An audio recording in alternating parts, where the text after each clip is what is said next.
Ko'pchilik qovoq oldirishni faqat go'zallik uchun qilinadigan operatsiyadir.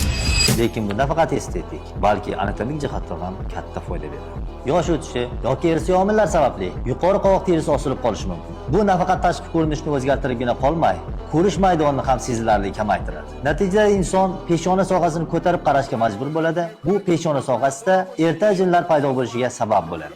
Qovoq oldirish amaliyotida ko'z atrofidagi ortiqcha teri va yog' to'qimalar olib tashlanadi. Bu ko'zni ochiqroq bo'lishiga, ko'rish maydoni kengayishiga, ko'z atrofidagi og'irlik va og'riq hissini kamayishiga sabab bo'ladi. Shu bilan birga ko'z atrofidagi grijalar yo'qoladi, yuz yanada yosh va tetik bo'lib ko'rinadi. Bu amaliyot insonga nafaqat go'zallik, balki kundalik hayotda ham qulaylik olib keladi.